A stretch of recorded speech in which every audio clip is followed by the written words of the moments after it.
I'll show you how to inoculate the Petrifilm now. Essentially what we'll want to do is take out the syringe. This is sterile, so it's very clean. We'll take this out right before we're done, or right before we're ready to go. So on this, you'll see some small graduations. It's not focusing here, but there we go.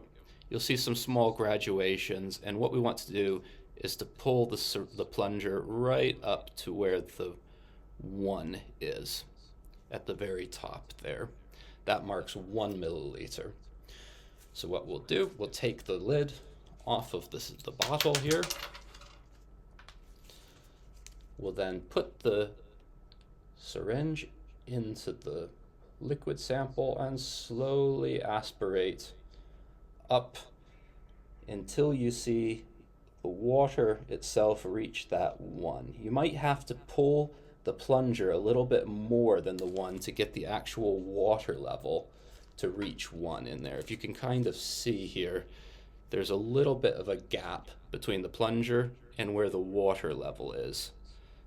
You want to make sure that the water level right there just below the plunger is at the 1 mark, not the plunger itself.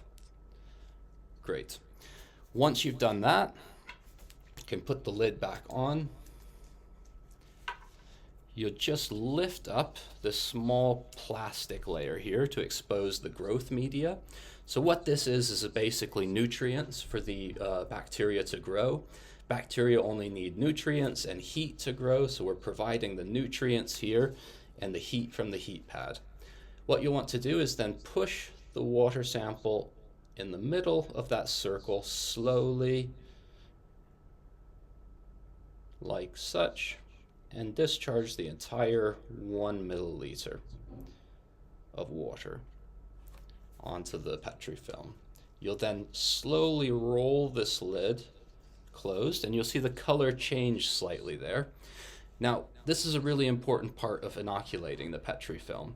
What we want is for all of this area here to turn that darker color with the water on the nutrients evenly.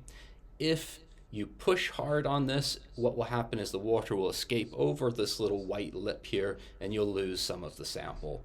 So what you can do if you have a situation like what you see here is that you can very gently use the plunger or use the syringe to move the water evenly across the edges. You want to be so incredibly gentle here because you don't want any of it to spill over the side. So just very light touches so that that entire area is now dark. The water is evenly spaced over that.